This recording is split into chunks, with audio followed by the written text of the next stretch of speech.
All right, today we're going to go over trust and responsibility, trust, reliability, and honesty. If you were in class, I would have you get into groups. Obviously, you can't do that because you're watching this probably online. Engineering Code of Ethics states engineers in the fulfillment of their professional duties shall hold paramount the safety, health, and welfare of the public, perform services only in areas of their competence, issue public statements only in an objective and truthful manner, act for each employer or client as faithful agents or trustees, avoid deceptive acts, conduct themselves honorably, responsibly, ethically, and lawfully so as to enhance the honor, reputation, usefulness of the profession. All right, so if you're not in class, I want you to pause here and I want you to think. What's the biggest lie you've ever told? And this could be accidental, where you thought a piece of information was true and you ended up saying something else, or this could be a real lie. And then I want you to think about the consequences of it. When the truth came out, what happened? And did you feel guilty about what you did? Or did you not care? And then I want you to think about what the biggest lie you've fallen for is. And I want you to think about why you believed that lie. And I want you to think about what the consequences of believing that lie were.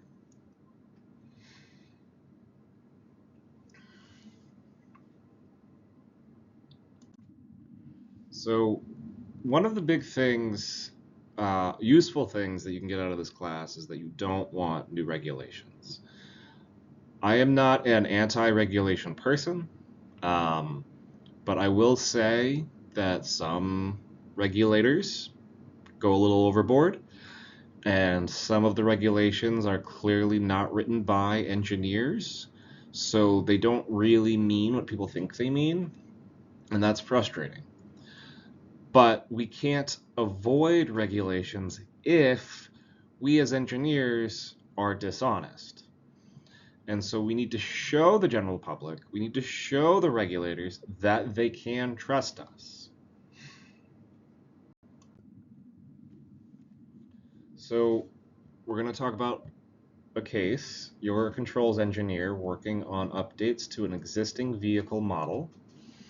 The software being implemented was originally developed and validated for the newest version of the vehicle, and management has decided it should also be compatible with the older model after minor retrofitting adjustments.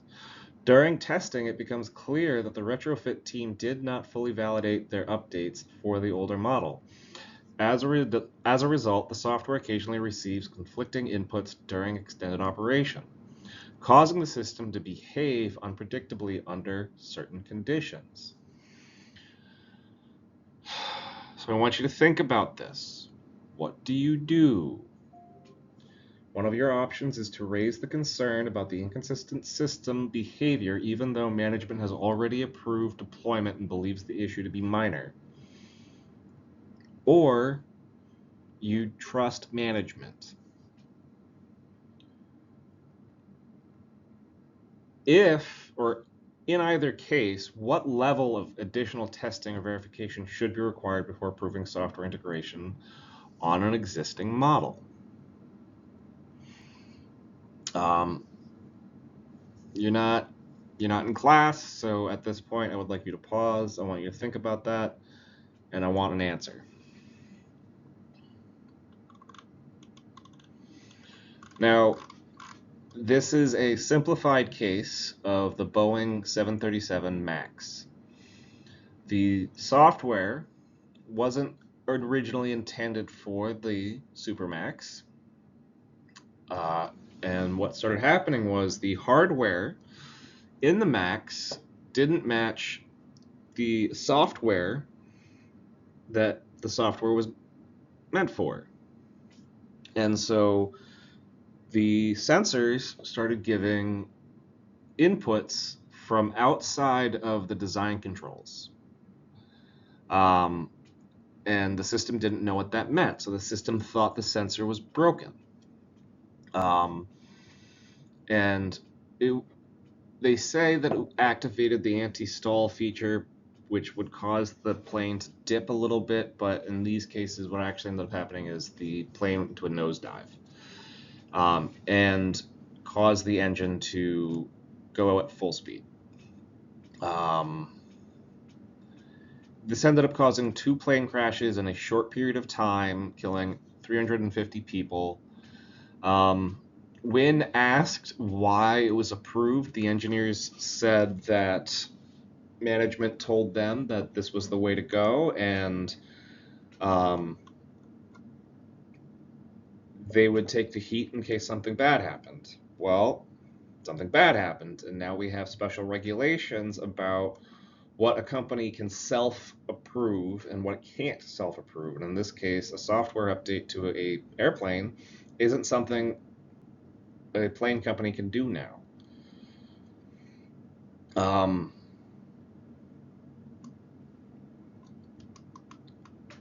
right.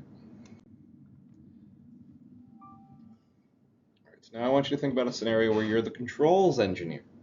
At an automotive company, your supervisor instructs you to modify control algorithms so that when the system remains idle for more than 30 seconds, it adjusts certain sensor readings and operating parameters to reduce wear and improve efficiency. So effectively what's going on here is you are muting some of the sensors when the car is in idle. The change is described as a temporary efficiency adjustment until the next system update. Several team members mentioned that similar modifications have been implemented successfully in other models, and the update has already been approved by external consultants. The adjustment is expected to have the company report improved performance metrics in the upcoming evaluation. So, do you implement the requested changes, trusting that the approach has been validated by others and is consistent with standard practice? Or do you pause to request further clarification about how these adjustments affect the system's performance and data accuracy, even if it delays the project and raises concerns about your judgment? So, pause, think about it, answer the question. This relates back to a real world case where Volkswagen they actually had the sensors lie. As soon as the car realized that it was being tested for environmental conditions, it started lying about its emissions rating. This allowed the company to sell the car as a green vehicle and get subsidies. This ended up costing Volkswagen a lot of money. Additionally, people who care about the environment stop trusting Volkswagen to be telling the truth about this. Further, this is another instance where you could no longer self-report. You had to pay a third-party entity, typically the EPA, to perform the actual tests on your car for you to report them, because Volkswagen decided to do this.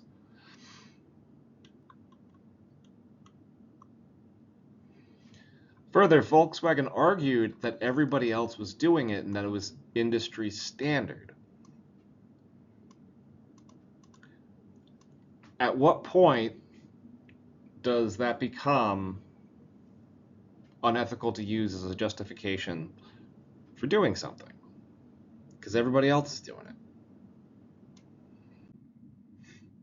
it. All right. Next scenario. You are a site engineer working on the construction of a large industrial cooling tower. The project is slightly behind schedule, and management has asked teams to look for safe ways to streamline the construction. The next concrete level is scheduled to be poured in the morning, although the previous layer has not yet reached the full recommended curing time. The foreman insists that he has followed this approach on several past projects without issues, and adds that a consultant from another engineering firm reviewed the plan and agreed the construction would likely be stable enough. The project specifications require several days of curing before additional loads can be applied. However, only a few hours have passed since the last pour. Despite this, the foreman explains that he has followed this method successfully on previous projects and notes that a consultant from another engineering firm has reviewed the approach and confirmed it would be acceptable. All right, pause here. Think about what you would do. Do you stop work and demand testing or verification, knowing it will anger and delay schedule? Will anger management and delay the schedule? Or if you are overruled, do you record your concerns formally or walk away from the project? Pause, think about it, write down an answer. So something similar to this actually happened. What happened in this scenario was the engineer on site was new. He had no ability to stamp status. All he could do was do the red lines. And the foreman, he had no business being an engineer. He was a glorified manager. And the engineer that's mentioned here ended up not actually being an engineer and was more or less saying what the foreman wanted to hear to get paid. However, when they were constructing this cooling tower, they constructed scaffolding on the tower, which was standard practice at the time. And since the concrete wasn't cured, it was effectively glorified mud, the scaffolding failed and fell. And it ended up falling on 51 workers. And when it fell, it wasn't just the scaffolding falling, it was the tower itself fell. So all of the reinforced concrete, all of the rebar came falling down on everybody on the ground. And so when somebody says, you can trust me, one of the things you have to say is, I can't. And you have to question people's motives. When they tell you to do something, are they just talking about nothing and that just happens to be the piece of information they know, or are they motivated to tell you what you want to hear so that they can keep moving forward?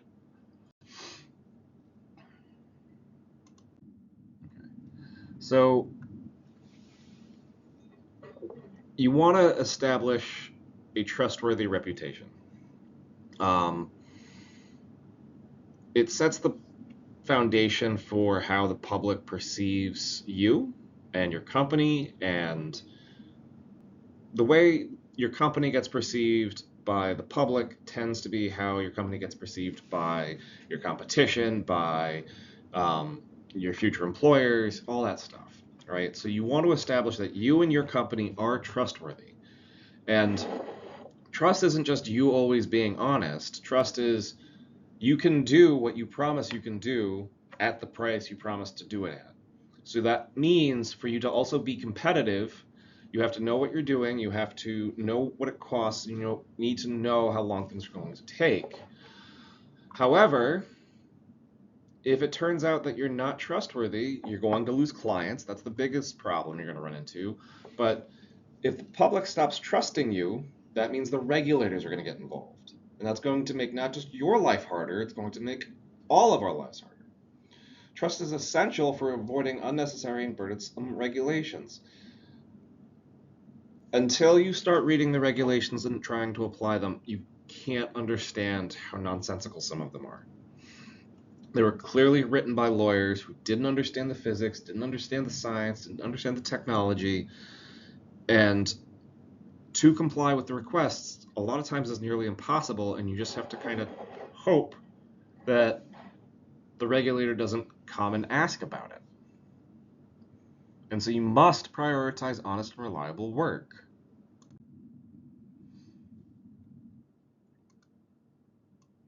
So there's a lot of consequences for losing trust, but you have to remember that a lot of times when engineers fail, it is not a small failure. It's bridges fall down, facilities blow up, machines break while you're using them, and this stuff is scary, and it's anxiety inducing.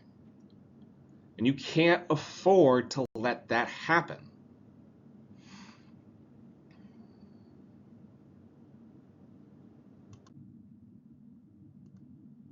So you want to start with maintaining long-term relationships. You'd rather deal with the evil you know than a new evil. And in this case, it's very true. So you want to go out of your way to be honest as often as you can. If this isn't your default setting, you need to start doing it now because people pick up on this. And when somebody needs a break, you need to give it to them.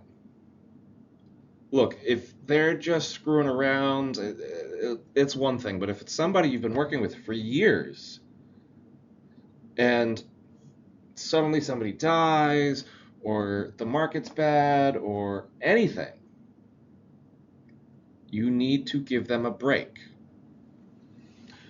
You need to honor your commitments. If you say you're going to do something, do it.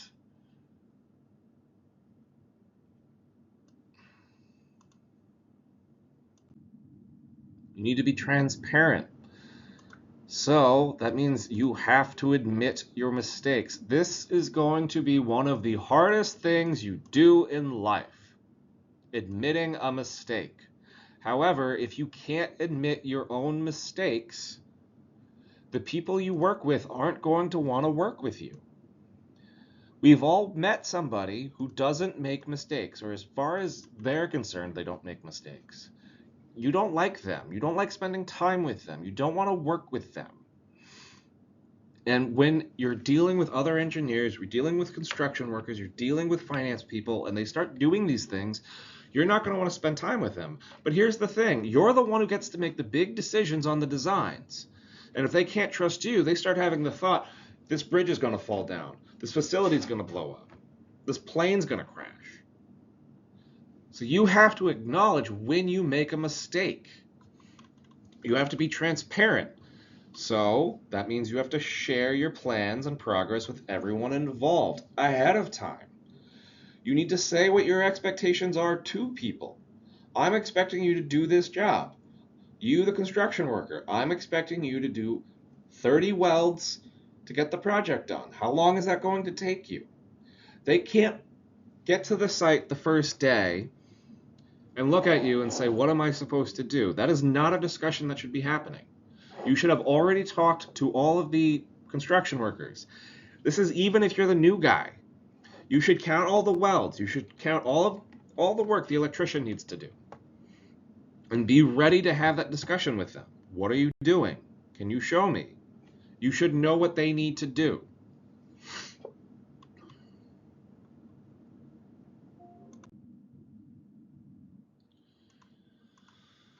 You do genuinely need to care. If you are selfish, if you are psychopathic in the sense that you only care about the project getting done correctly, people pick up on that. But at the same time, you also need to be able to ask for help when you need it. And you need to know when to ask for it. My rule of thumb is you probably can ask more often than you think you can. And if you're being transparent, that means you can talk to people and say, hey, I'm trying to do this thing. You need to, feel out and try to figure out what work's involved. But as long as you're clear about what you want, you're transparent, and you are genuinely trying to do your job correctly, a lot of people will give you pretty wide berth and help. So in the previous slide, the things I was talking about tended to be more of the things that corrode your reliability and corrode the trust people have in you. However, corrosion's slow. It takes time. If you do any of these three things, it will be quick and it will be immediate. So if you lie, if you deliberately deceive, or if you rely too much on SME-flation, um, those are all very good ways to get yourself in trouble. People will just stop dealing with you. I have a chart in the background. I know I showed this once before in a previous lesson, but this bears repeating. People remember stuff like this. They remember your egregious lies. They remember your deceptions, and they remember your experts. And they remember getting burned. And so in this chart, you can see that the summation of that pie chart is more than 100, and it was because they were trying to exaggerate all of their candidates' support. But the thing is, this is a very old chart. This is more than 13 years old. People still actively remember this stuff. Because this wasn't a one-off that Fox showed. This was a very common Fox chart.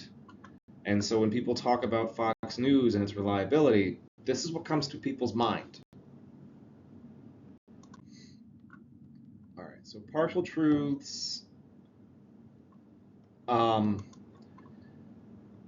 If you're using a sensor that it only gives you an accurate answer, it doesn't give you a very precise answer, you would stop using it. So if a source of information kept providing egregiously wrong information, you'd probably throw it away. And one thing that I kept running into when I was doing defense contracting was I would frequently get skewed information. And I could read, and I got pretty good at reading statements from the defense contractors that were clearly trying to hide something. And so as soon as I saw that verbiage, as soon as I saw that wording where it didn't say we comply with the requirement, it was this is good enough because, or something like that. And I would go check, and it got to the point where I did this so often that even when they did the right thing, we would delay approvals because we had to check thoroughly because the last time they lied. And I also had contractors that were explicit, and they made mistakes, but they admitted to them as soon as it was obvious. And they never pulled the, well, our lie is okay because line. And so we gave them a lot more leeway. But the thing is, when they screwed up, they tried to fix it. They stopped production. They recalled the bad parts. They fixed their error. And because of this, it ended up, and they showed us, it ended up being cheaper for them to have the leeway from us, to have the leeway to make mistakes,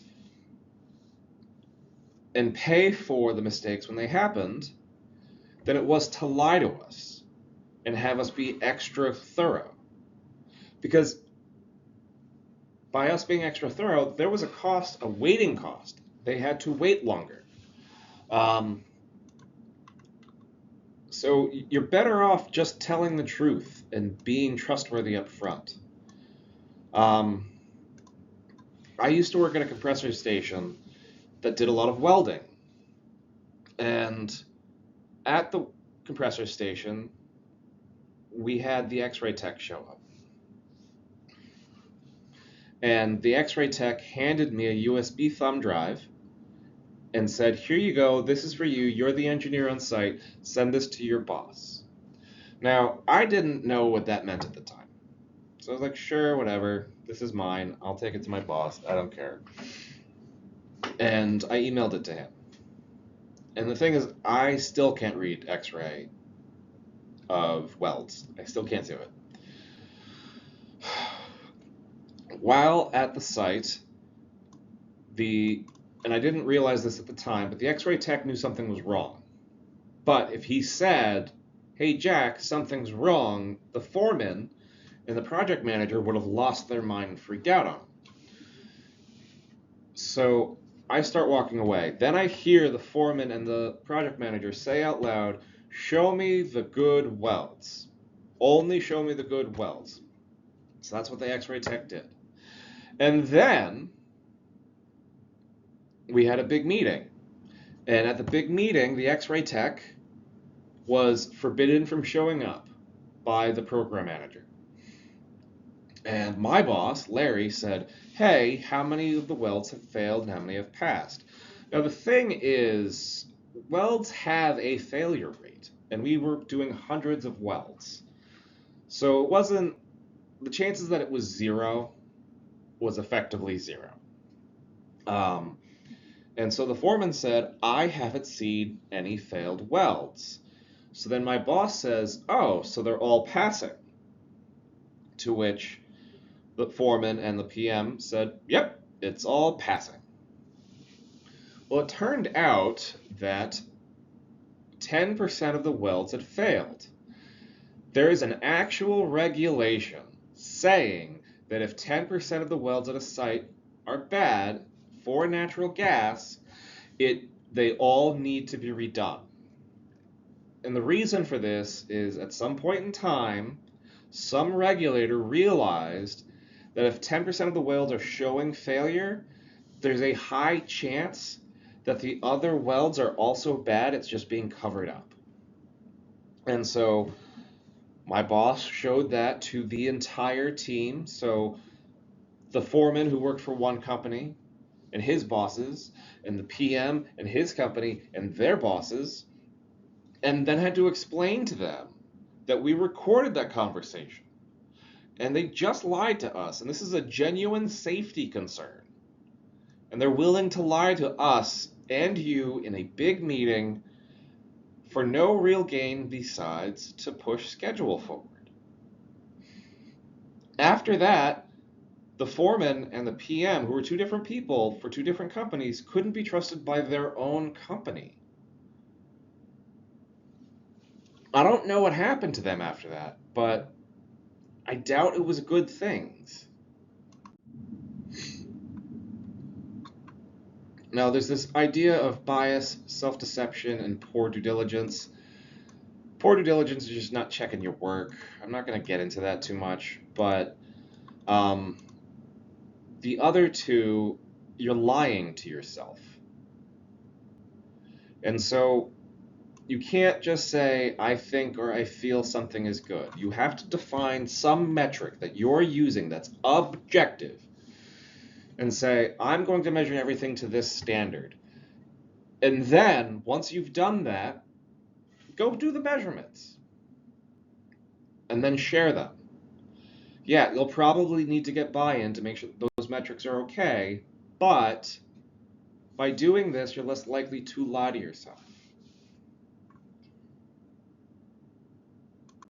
So at this point, I want to come back to this because I asked up front, what's the biggest lie you've ever told intentionally or accidentally?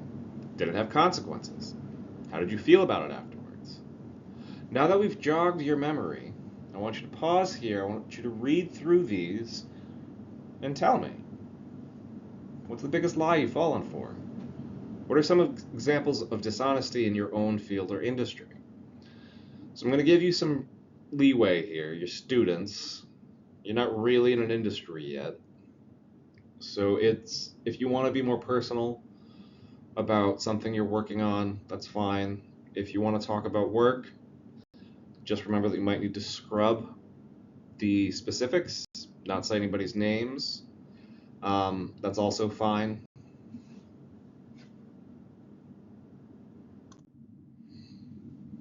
You want to be honest and transparent.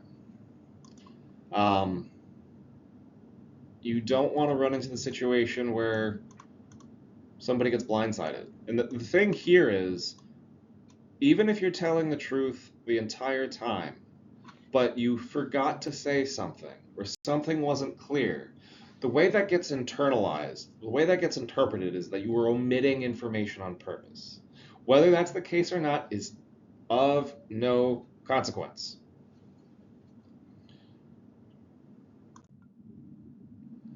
So this goes back to the story I just told about the defects in the X-rays. Um, the incident, the technician handed me the thumb drive and I got lost because he knew I was new, but he also knew he couldn't tell the foreman what was wrong because he knew the foreman would start doing unethical things. So that X-ray tech was doing the right thing and he was being shrewd about it.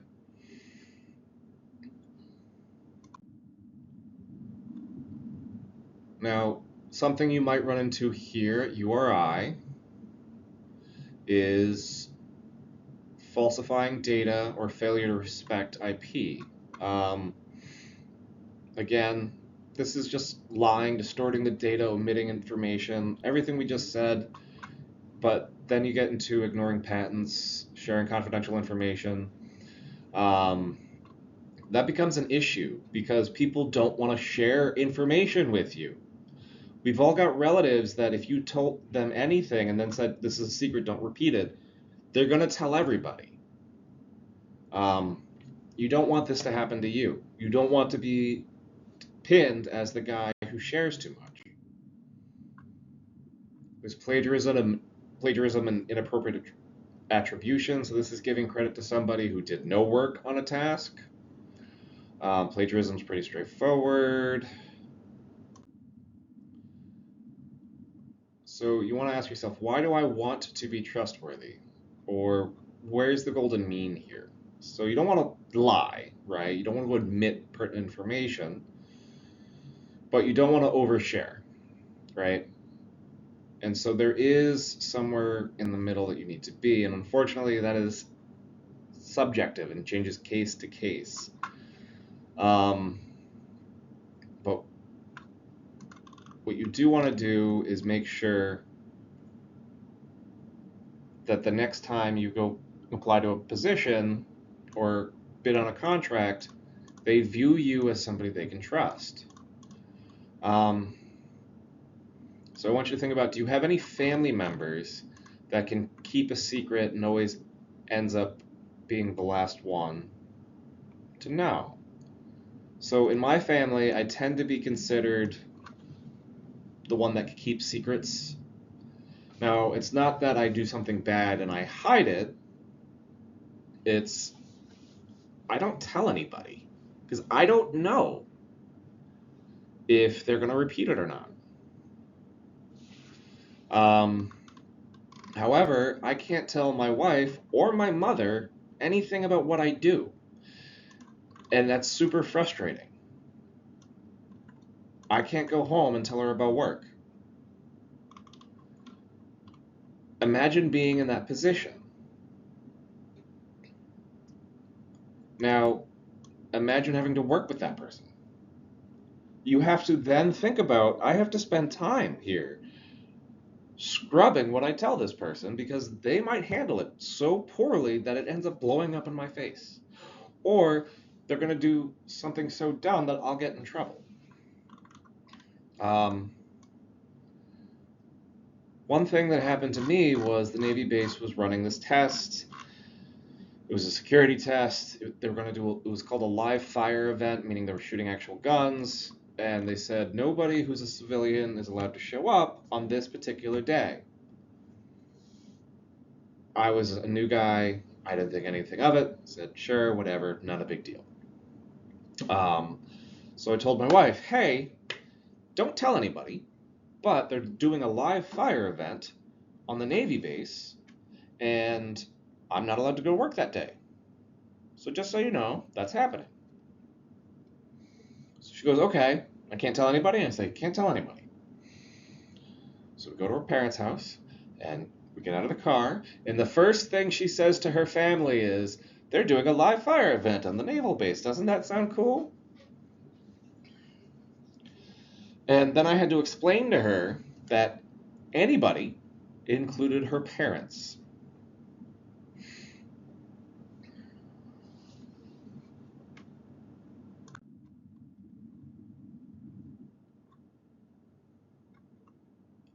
So if people realize they can't be confidential with you. They're not going to want to work with you. That's an added level of stress that you just don't want to deal with. And I've done that. I've realized that I can't tell certain people certain things because they overshare.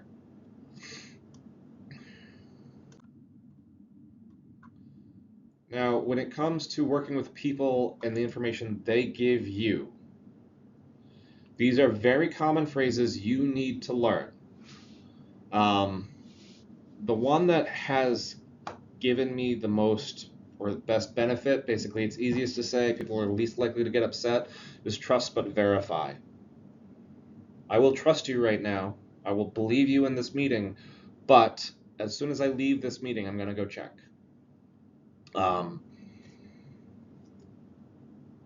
If it becomes clear that you're that kind of person, people just stop lying to you, number one. But number two, if you say that and you're in a meeting and somebody gets upset, it's always the same reason they're upset. Because they're lying. Or because they know the information that they're repeating to you came from a bad source that you shouldn't be trusting.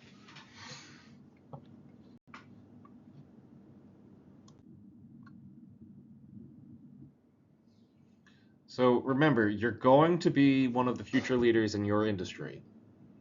So I want you to think about what's the biggest ethical dilemma you think you might face. How would you handle it? And would you be willing to take a short-term hit to preserve long-term trust and reputation? If you're listening to this at home, pause, think, respond.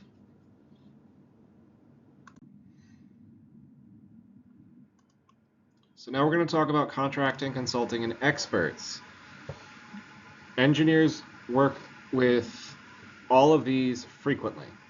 It's very common, and it's not in and of itself a problem. It's everybody wants to be one of these three things because they get paid more. So contracting, consulting are a bit different. Contractors tend to have a defined start and end of a project, and they get paid when the project's done.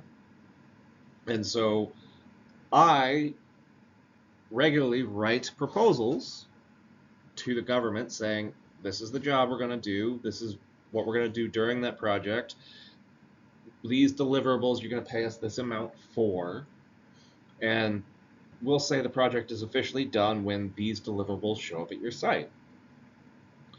And there's a lot of benefits to working that way because you get to work at your own pace. You get to do things your own way. You don't have to go to their site and do things the way they want it done.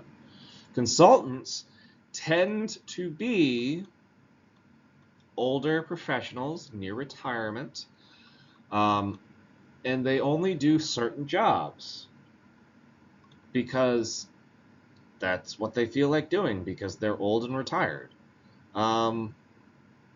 You usually bring them on because you know your company doesn't have the skills to do some task, and you bring the consultant on to bring your team up to speed and train you to do that task. And you really just keep them on as somebody to go talk to and consult. Hey, I don't understand this. Can you show it to me? Right? Kind of stuff. Both of these tend to come with higher pay. If you're a good contractor, you'll take a job that you'll spec out. I think this will take me 6 months, but in reality, you know it's going to take you 4, and that last 2 months is in case something bad happens, right? Something similar with consulting. You'll be available to call whenever you want, but you're only going to be on site 2 days a week because you're taking care of your grandkids the other days. Both of these people tend to be paid twice as much as full-time employees, but there's a risk here. The risk being the market goes bad, you can't hire contractors. If the market goes bad, you can't afford consultants. And so there's no guarantee that they'll get paid every day. going to skip this because I doubt I'll have enough time to talk about it. This is an example of a company that they lied. They lied to the government. Martin Defense Group it still exists. It exists as PACMAR, but the person that it's named after, Martin, he embezzled an enormous amount of money. And when the company found out that's what he was doing, they kicked him out. They removed him from the company. However, they had to go to all of their clients and say, we're going to do our best to give you back your money. We didn't spend the money like the way we said we were going to. And we're sorry. Now, the government basically looked the other way because the company tried to fix it. But now whenever people talk about PACMAR,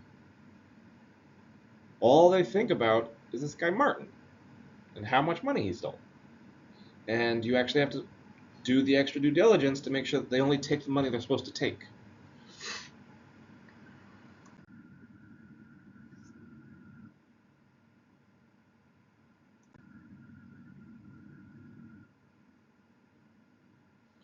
All right, so business development, anywhere you work, this is something you need to do.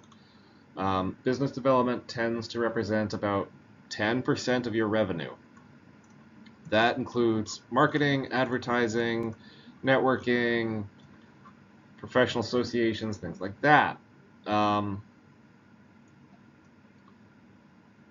If you have time for it, I would strongly recommend you take a contracting class on how to read and write proposals. It's good. It's a very good to have because it means you can work outside of the engineering group. All right, so we're going to talk about subject matter experts. I think this is important because I've personally been burned by these people. So I am hypercritical, and I think you should be too, of anybody who says that they are a subject matter expert. When you're dealing with a subject matter expert, a contractor or a consultant, check their background. What certifications do they have? What work experience and training do they have? Where have they worked, and why don't they work there anymore? This is all stuff you need to know. Review their previous work. Have they done this exact thing before or something similar? If they haven't, you probably shouldn't be working with them. How did the previous work turn out? You have to remember, all three of these groups, SMEs, contractors, consultants, get paid a lot. And so everybody wants to be considered one. But the truth is, not everybody deserves to be considered one. So you have to make sure the one you're working with actually knows what they're doing, or they're going to get you in trouble. Be prepared to ask them the tough questions. Do the 5 whys. Interview them. Interrogate them.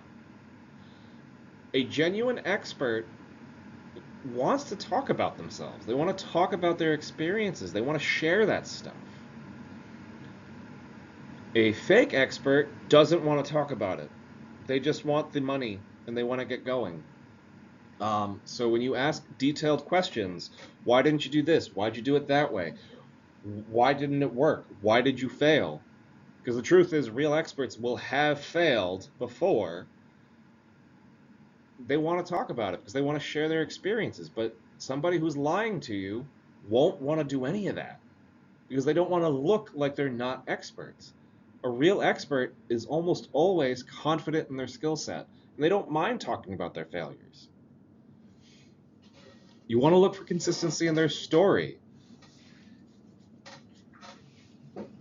People who are genuine experts also know that what they did 30 to 10 years ago in that time frame, things have changed. And so when they want to talk about it, they're also willing to learn how things are changing because they know things are changing faster than they can deal with them. That's probably the reason a lot of SMEs walk out of their industries. Um, Similar, and the same thing can be said about consultants.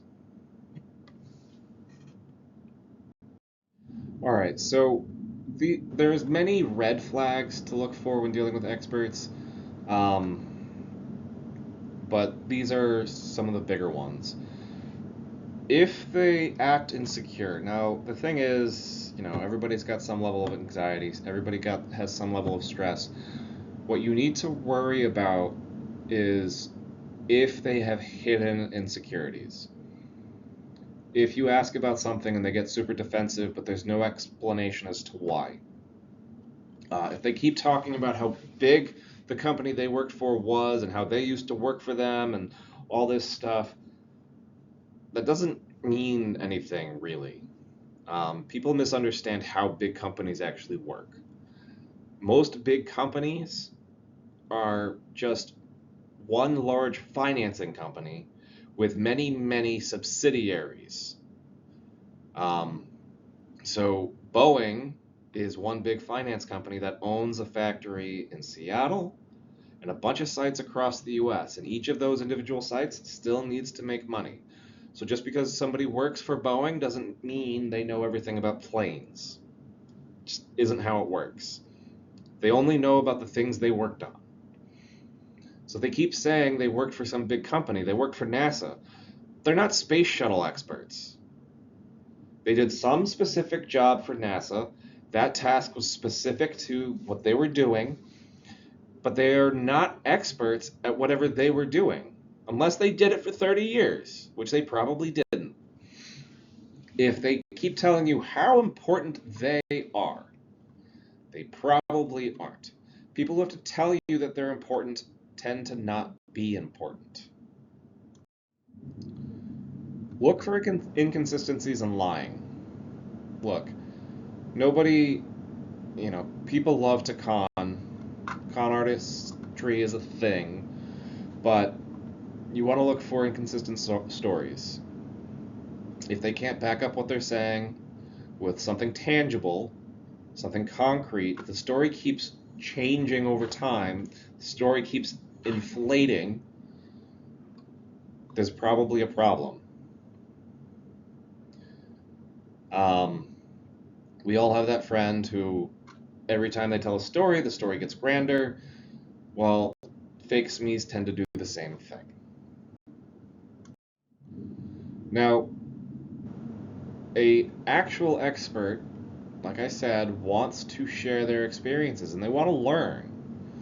Um, a lot of experts know that they're older at the end of their career. They've used up all their useful life. Um, but they still want to know what's happening in the industry that they used to work in. And so if you're willing to show them something new, they should want to see it. And if they don't, there's a good chance that they don't know what it was beforehand.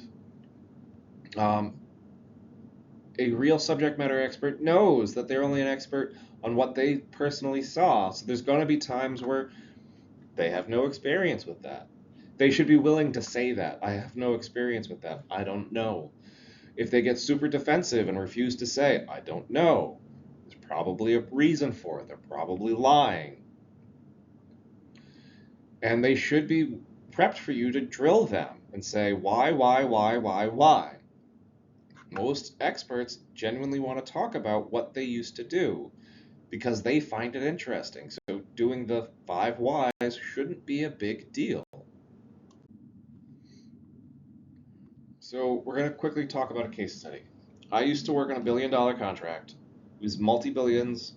Um, a rounding error was less than, or was still in the millions of dollars. And we kept encountering all of these suspect experts. The experts lacked maturity, showed signs of inexperience despite this claim. A captain and a genuine subject matter expert were present at our first meeting. The team included experienced professionals who quickly detected issues. Um, Now, I think I talked a bit about what the issues were in the last class. I'm not going to go into too much detail about that. But the experts kept giving us all these grandiose claims, and they kept getting bigger and bigger. Um, and so we asked, what's the modification you're making to the system? Because what they were talking about wasn't something new, it was something that currently existed. And this is when the person who was making the grandiose claims was asked directly, are you talking about a computer model or a physical model? Because they're not the same thing. And he said it's a model. And they said, but is it in a computer or is it real? Like something tangible I can touch. And he said, it's a model. So they started confronting him. Now, not in a mean, aggressive way. Bill, the actual expert, said, we need to talk about this because we've never seen what you just described. So we have a concern that the model you're using as your baseline to justify the rest of your work is broken. And keep in mind, Bill by himself had over 30 years of experience. The captain also had 30 years of experience, but the captain was also a PhD in mechanical engineering in torpedoes, right? So he knew a lot about torpedoes. Well, the expert we were dealing with, I don't think was much older than me. And when they started doing the 5 whys, he made a verbal attack at the captain, basically calling him an idiot because he's just a captain, he's in the military, and doesn't understand science, and you should just trust the expert because the expert has a PhD, and da-da-da-da-da. At which point, everybody was like, all right, we need to see this thing. Got up, and it turned out it was a simulation. Simulation made a bunch of false assumptions, which is, from the Navy's point of view, tends to be one of the biggest frustrations, is you can lie about physics in a computer. And that's what was happening here. So we exposed the failure, and ultimately we saved ourselves a lot of money by doing this task. But you also have to remember, everybody in that room didn't walk away going, oh, we saved $1 million. It was, I don't want to work with these people anymore. I, being one of the people that was in the room, I tell this story to all of the engineers that I teach now because it was so frustrating for me. Don't work with people like that.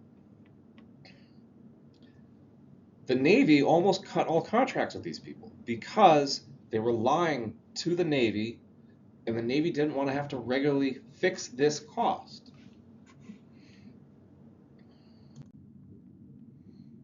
So now we're going to talk about a hernia mesh. This is going to be the last example or last case before it's time to go home. A biotech company manufactures the only reliable hernia mesh. The mesh is the only way to repair hernias for patients 65 and older. Hernias can drastically reduce quality of life. Because of the case Wyeth versus Levine, you could sue a company even if the product said on it, do not inject, will cause gangrene. Even if the doctor read that and said, you know what, I'm going to inject this, and you get gangrene.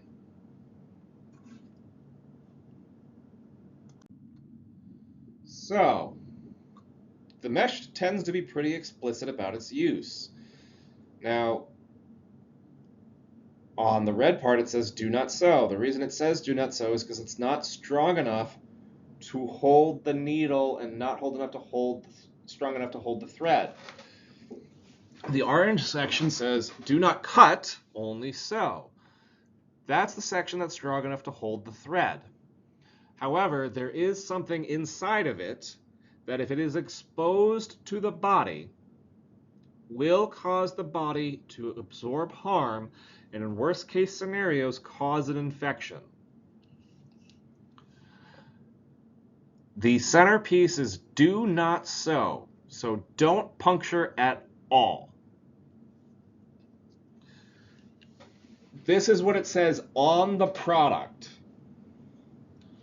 Now, for you to get one of these meshes, first the hospital must show that the doctor knows not to sew here, not to cut there, and not to sew here. Then the doctor must complete an annual training with the company, effectively saying, I will not sew here, I will not sew here, I will not cut there. The hospital and the doctor must request permission to use this mesh before surgery. The reason they do this is, say, the hospital does go through the whole process of making sure that the doctors know how to use the hernia mesh, and that the doctor goes through the annual training where they establish they know how to use the hernia mesh. And then the doctor doesn't follow the rules. When the hospital goes to request that hernia mesh, that company is well within their rights to say, we're not giving it to you because the last time you used it wrong and you got somebody hurt.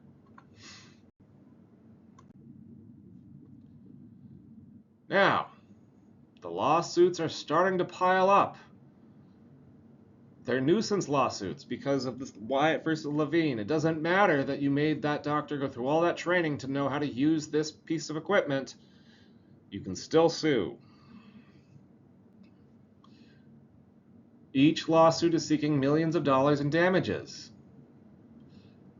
If you do not go to court, unfortunately, the reality of the situation is you will have to pay.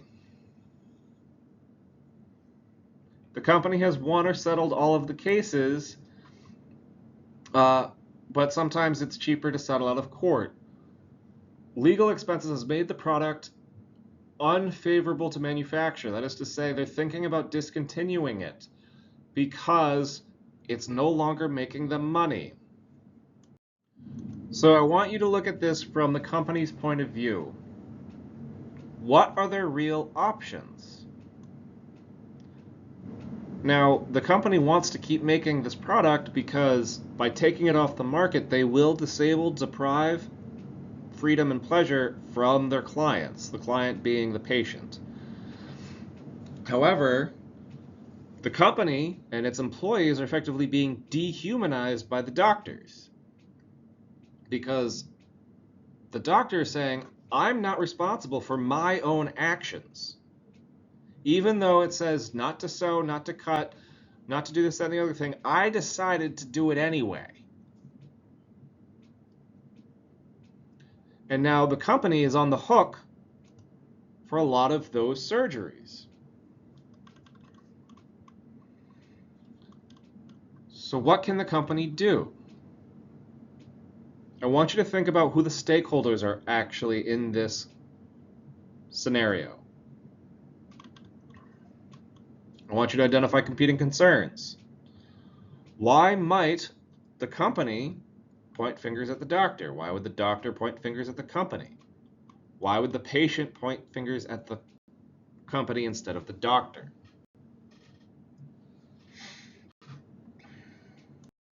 So realistically, you have three options. So the company can just discontinue the product today. However, by doing that, you do disable, deprive of freedom, and deprive of pleasure the customer, the client, the patient. The company could increase the cost of the product so much that fewer people can be helped. So it's a thing they can do today. Now, it's not as bad as discontinuing it, but there is some level, some people just won't be able to use it at all. And then the last is the company cannot do anything. They just keep going as they are. But in this case, instead of the patients being deprived and being disabled, it's the employees. Because if the company goes underneath, the employees stop getting paid and they don't know if they can feed their kids. So you do have to think about the stakeholders. So there's the company, there's the patient, there's the lawyers involved, there's the doctor. Now, a ethical patient just wants to make sure that the company doesn't do something bad again. However, an ethical patient would also see that the doctor was the one that chose to perform the procedure wrong. The doctor doesn't want to lose his license. So his motivation is to point fingers. If the patient is unethical, this is a money grab. The company's a whale, the company has a lot of money, that lawsuit can be worth a ton of money to them. Then there's the company who's, whether they're genuinely happy to help people, if they're just trying to make money, that's open for debate, but you can't punish the employees for that. And a lot of the employees are good people, and they do want to help people, and they do want to make medical devices that make people's lives better. Nobody at the company really wants to see a patient get hurt. Nobody at the company really wants to see a doctor lose their license.